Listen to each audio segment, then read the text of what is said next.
What is love? Big, scary, cliche question, I know, but hear me out. Or don't. I understand either way. If you ask Gatsby and Daisy, love is unspoken. If you ask Jack and Rose, love is classless, and also not worth sharing a plank of wood over.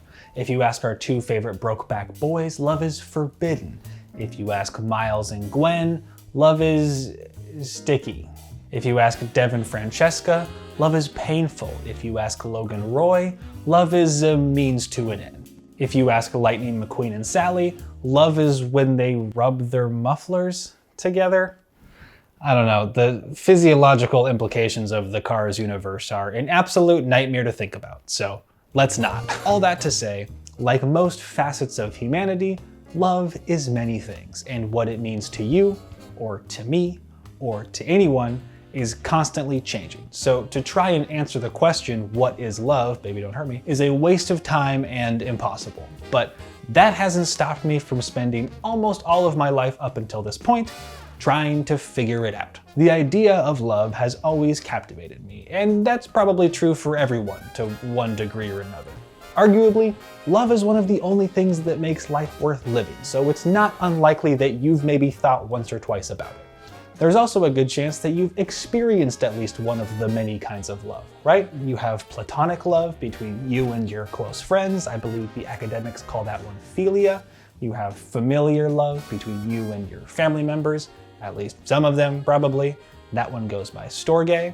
Of course, you have romantic love, which is what we're focusing on, between you and a partner and God.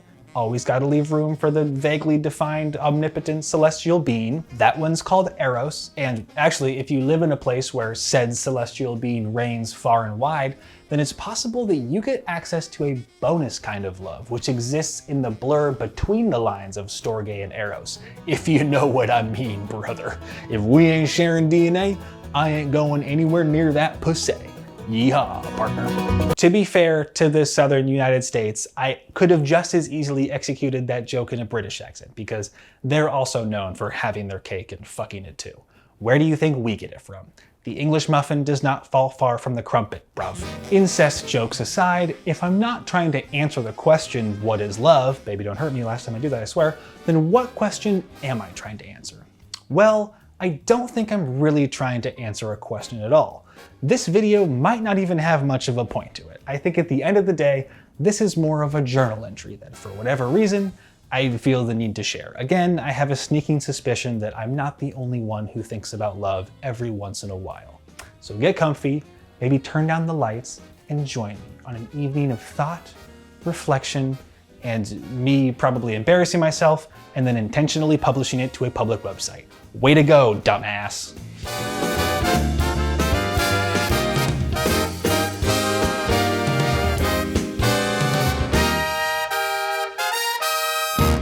Like I said, love is something I've had a fascination with ever since I can remember. And what sparked it? Media. That's right. You thought I wasn't going to talk about media in this video? Well, joke's on you. I always find a way to talk about media. The year is 2011. Rihanna has found love in a hopeless place, and a party rock anthem is ravaging America's youth. Meanwhile, Steven Soderbergh's critically acclaimed film Contagion, starring Matt Damon and Kate Winslet, hits the box office, laying the groundwork for its real-life adaptation only 9 years later. Politically, Barack Obama is on the tail end of his first term, and is draining threes at the White House when Osama bin Laden is announced dead. 1 month later, Steve Jobs is announced dead. 2 months after that, Kim Jong-il is announced dead. And we never saw the three of them in the same room. I am 12 years old, and somewhere in there between Rihanna and Kim Jong-il, I'm getting my first real taste of cinematic romance by way of the 2011 box office smash hit, Midnight in Paris, starring Rochelle McAdams and Lightning McQueen himself. I don't think we're right for each other. What? Good job! And yes, it was written and directed by Woody Allen, who turns out not a great guy, but I was 12, so don't pin this on me, okay? I didn't have anything to do with it.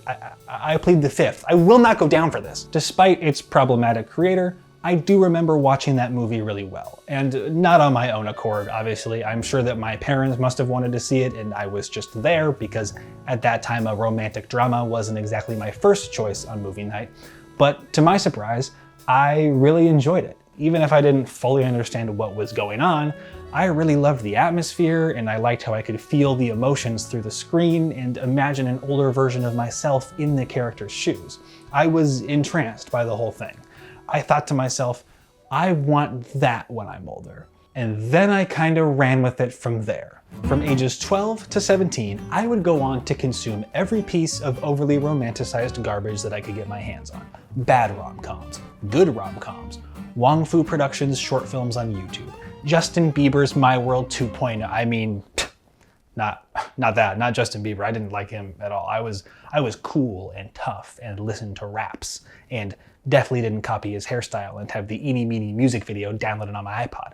That doesn't sound like something I do at all. And don't you fucking tell me that it does. When high school came around, I would put the menagerie of scripted love scenes I had ingrained in my brain to work and begin attempting to bring some of my own romantic schemes to life.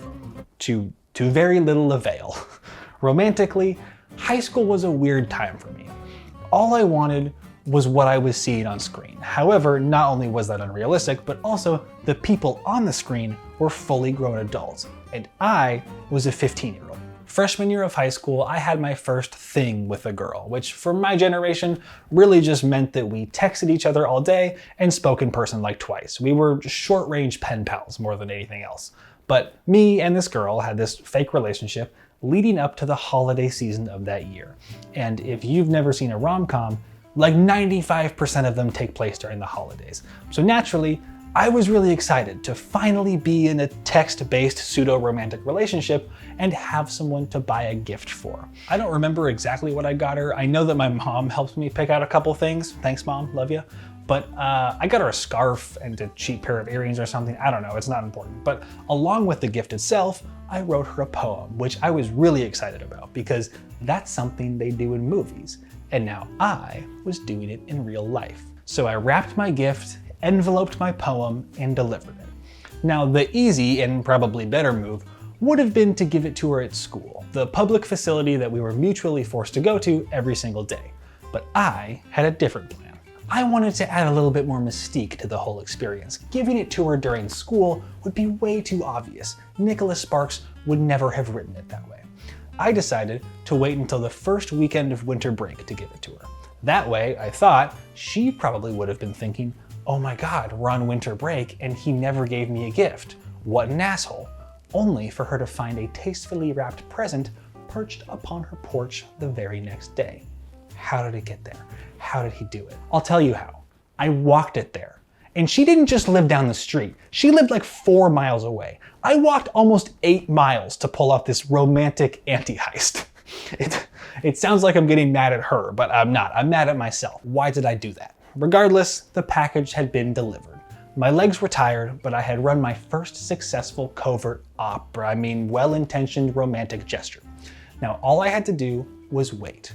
I was genuinely so excited to see her reaction. I thought that I knocked it out of the park. However, as it turns out, while I might have been aiming for the fences, I kinda ended up fouling into the parking lot. And there's a couple of reasons why. One, I had never been to her house before, so I'm assuming that when she saw a present sitting on her porch that was from me, she might have had the question, how the fuck does he know where I live?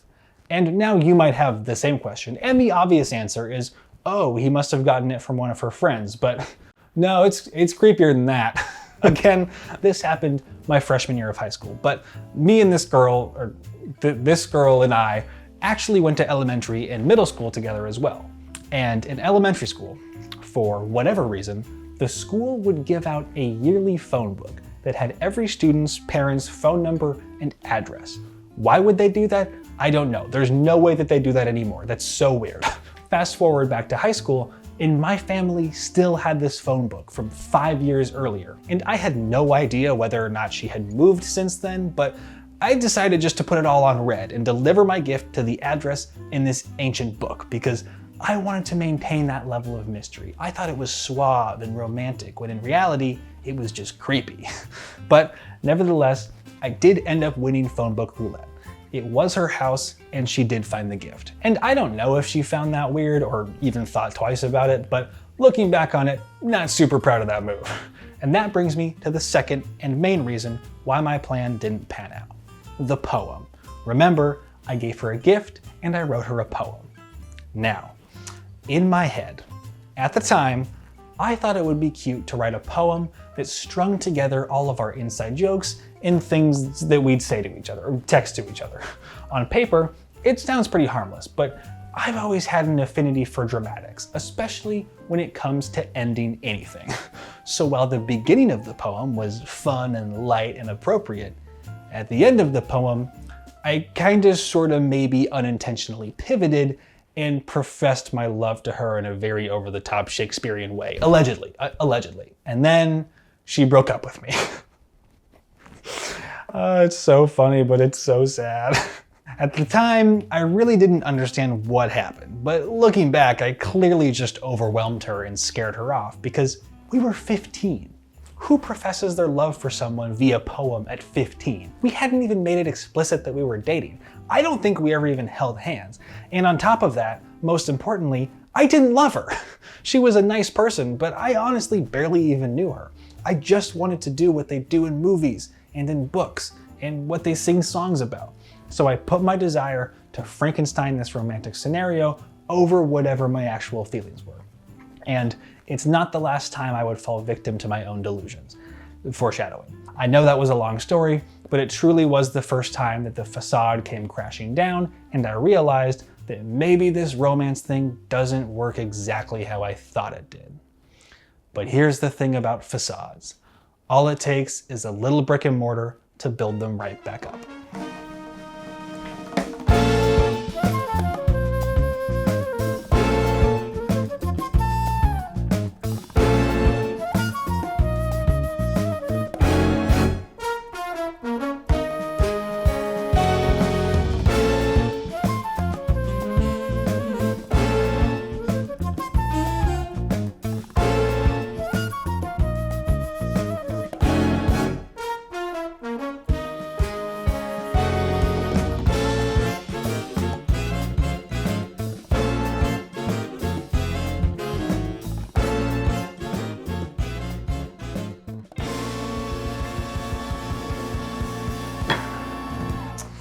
While my first attempt at rendering a scene from a Hallmark Christmas movie backfired, I was able to stick the landing eventually, because I have been in love before, with the caveat that it was definitely what would be considered young love. Not as young as I was when I made that first attempt, but a few years after that, toward the end of my high school career. And yes, I know that some of you are rolling your eyes right now, but it's really the only serious relationship I've been in, so I don't have much else to pull from as of now. Maybe you're watching this and you've been married for like 175 years and you're sitting there like, this bloke doesn't know the first fucking thing about love. 6% of my viewers are from the UK, so you could be British, I don't know. But I understand the sentiment. In a few years, I'll watch this back and be yelling the same thing at my past self. Maybe even in a British accent, if I could somehow weasel my way into a citizenship. If anyone's looking to adopt a 22-year-old American, let me know. But my goal here isn't to be right about any of this. It's just to be honest. These are my thoughts on love right now, up until this moment. Will they change? Yes, of course. But if I waited until they stopped changing, I'd be making this video from my grave. And there's a lot more worms down there than there are up here. So this feels like the better option. Now, picking up where we left off, I spent my childhood collecting different pieces of Cupid's ambiguous puzzle from movies and TV shows and songs and whatever. By the time I'm around 18 years old, I'm still clinging to this very clear, albeit somewhat unrealistic, image in my head of what I think love might be. Or maybe more accurately, what I hope it is. And then, one day, after even further romantic misadventure through my early years of high school, I met a girl and fell in love for the first time. And it was pretty great. You probably inferred that that relationship is no longer, and you'd be correct, but I do look back on it fondly. Sure, there are certain aspects of it I regret, but I don't think that's unusual. For the most part, it was a lot like what I had pictured all those years leading up to it. Maybe because I made an effort to make it that, and she was also someone who bought into the over-the-top cinematic idea of romance, so we were kind of unspokenly in on creating those moments together. But I think first love, or whatever you want to call it, is a pretty special thing, just on its own. It's a strange phenomenon to never have experienced something before, yet know without a doubt that that's what you're experiencing.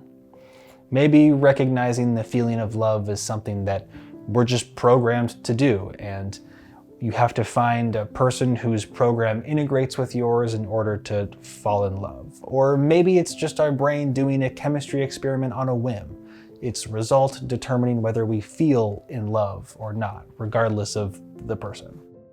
Whatever it is, I felt in love. And saying I love you for the first time, and then hearing it said back to you, that's a fucking drug. Oh my God. The anticipation and the nerves, followed by the biggest dopamine hit your brain has ever administered. Yeah. Not a moment I think I'll ever forget. But despite all of that, despite finally being in love and sharing all of these firsts and living out these moments that I dreamed of experiencing firsthand, it still felt like something was missing. Like what I was experiencing was a beta version of what I'd imagined, like a preview. Because again, we were 18 years old, so we went out to dinner here and there, but we lived with our parents and only had part-time jobs and were in high school. We didn't exactly have the autonomy of a Mila Kunis Justin Timberlake or a Nat Port Ash Kutch. We were limited by what we could do together in terms of romance. We weren't going to be taking many trips together or grabbing drinks in a moody speakeasy or gallivanting around a 1920s Paris with Ernest Hemingway and saying, "Wow, guys, it's Hemingway, the writer. Wow. Ka-chow." But on the other hand, being 18 and in high school might have also contributed to what made it so great, because while we didn't have a ton of independence, we also didn't really have any responsibilities. We didn't have careers, we couldn't live together, we had nothing to fight about, nothing really to stress about, none of the burdens that come with being an adult in the real world. So for that reason, maybe young love is love in its purest form. Maybe that's as close as I'll ever get to cinematic romance, to the fantasies that I played over and over in my head. Who knows? Not me, anyway. Not yet, at least. That relationship, that first love, lasted for about 1.5 years, so pretty short-lived. I graduated, she was a year behind me, I moved out of state for college, we tried the long distance thing, it ultimately didn't work out, and the breakup really sucked. Nothing out of the ordinary, it's a well-worn path. That was about 4 years ago. Not exactly an eternity, but enough time to have moved on and explored new horizons. So how has my pursuit of love been going since? Well,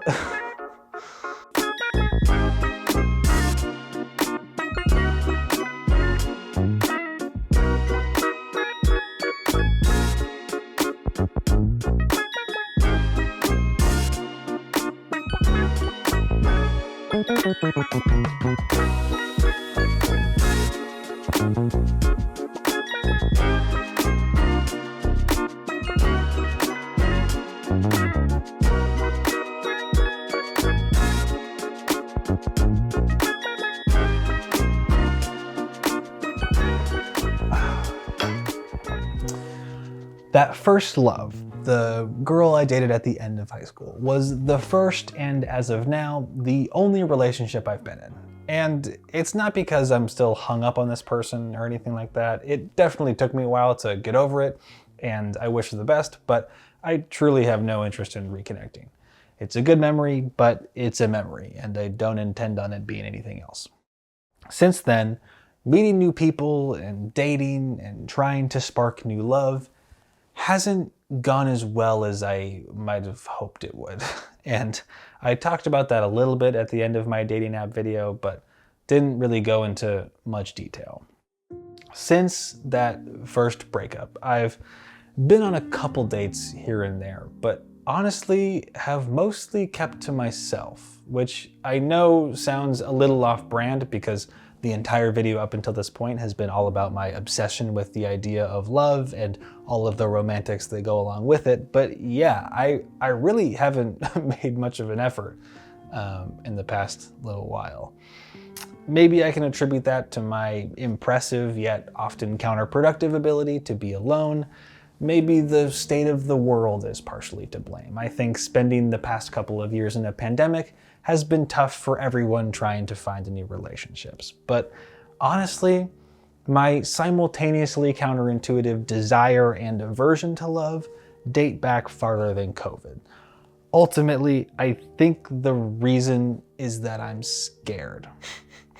As dumb as that sounds. Why would you be scared of love? It doesn't make any sense. You know what I'm not scared of? Death. Really doesn't bother me. I've thought about it a lot. One day I'm here, one day I'm not, but when it's all said and done, I won't know the difference anyway. Cool, moving on. But the thing that makes life worth living and is associated with pretty flowers and chocolate-covered strawberries and holding hands and Tom Hanks and Meg Ryan, terrifying. And for me, it's a fear that's not necessarily unfounded. Remember how I very subtly alluded to how my first attempt at manufacturing a romantic scenario when I was 15 wouldn't be the last time my delusions led me astray? Well, it wasn't. I am an incredible writer. The few dates I have been on over the past few years have all gone about the same. I go on a first date, have a good time, but know deep down that I'm not into them in a romantic way. Now, in that situation, the respectful and right thing to do would be just to say outright, yeah, I had a great time, but I don't see this going anywhere. Take care. But that's not how I've handled it. I've found myself wanting to be in love so badly and experience the adult version of what I got a taste of when I was younger, that instead of cutting things off, I've just kept them going in hopes that I'll miraculously wake up one morning and have feelings for them and will live happily ever after. But to my surprise, and no one else's, that's not what happens. What happens is I lead them on for a couple more dates, going out of my way to try and create romantic moments in hopes that it will spark something for me, which in turn makes them think that I really like them, because why else would I be putting on this dog and pony show? So when they inevitably figure out that I don't actually like them, they leave hurt and feeling played, and I leave feeling like an asshole, which in this particular instance, I am. It's a shitty thing to do. And for me, it's not like a hit and quit kind of thing. I'm not going on dates and putting on the charm offensive in order to hook up and then that's when I just leave. No, this all happens before any of that. One time, the point that I realized and the girl figured out that I wasn't actually into her was when she was trying to initiate sex with me. And I literally couldn't do it. I'm not a one night stand kind of person. If I don't feel a genuine connection, my body just won't work how it's supposed to. And as a guy, that can be tough to hide. Yeah, that was not a fun night. The best part of that was immediately after, I had to give her a ride home, and she lived like 25 minutes away. So what an absolute disaster. If she's watching this, if you're watching this, I'm sorry. You were a very nice person. I'm an idiot. But that's why I find love a bit daunting at the moment. I've proven to myself that the 15-year-old who wrote and walked a love poem 4 miles to give to a girl he didn't even really like, only doing it because He wanted to feel like a character in a movie, even for just a moment. He's still in here, and I think that he still has a hand on the wheel. I worry that my delusions and fantasies and desire to make them reality have made my expectations for my next relationship astronomically high.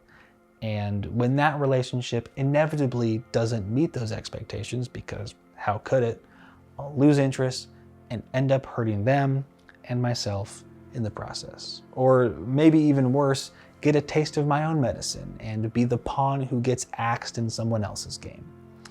Neither are great options. I either end up an asshole or heartbroken.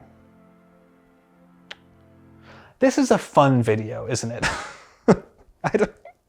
Somehow I always manage to make these depressing. So just to be clear, I'm doing fine. I'm pretty happy with where my life is at right now. None of this is world ending. I'm 22 years old. I have plenty of time to figure all of this out. I'm just thinking out loud. Like I said, I have an affinity for dramatics, and it's the holiday season, which is a very romantic time of year. I think it's pretty common around this time for single people everywhere to feel like they're missing out a little bit. I mean, this time last year, I was working on my dating app video, so something about festive home invasion on a global scale gets people in the mood. I don't know. But what I do know is this. Love is only what you want it to be through a lens, either that of a camera or those on a pair of rose-colored glasses. And I've been looking through both for a while now. And maybe I'll continue making mistakes and falling for my own traps. But is that really worse than doing nothing? I don't think so. When I was a kid, I couldn't wait to be an adult so that I could live out all of my romantic fantasies of dinner in the city, followed by a dimly lit nightcap back at the apartment that I hoped to have. And while some of those fantasies might well be exclusive to the silver screen, at least now I am an adult. And I do live in the city, and I do have an apartment. So I'd be letting the kid in me down if I didn't at least give it a shot. And I'm not exactly sure what I'm waiting for, but I'd like to not be.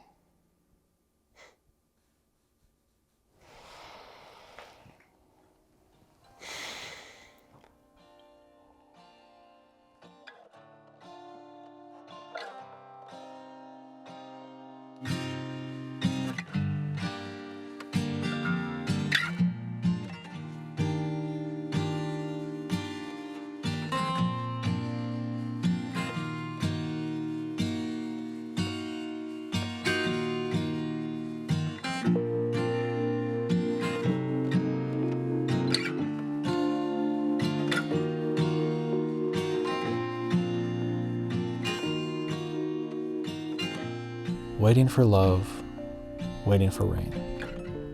Waiting with hope, waiting in vain. Waiting for yes, waiting for no. Waiting for something, a spark or a glow. Waiting for a glance, waiting for a look. Waiting for something off a page from a book. Waiting for music, waiting for score, waiting for a swell to send you to shore. Waiting for the moment when you couldn't be fonder. Waiting forever, waiting no longer. Waiting for love, waiting for rain. Waiting.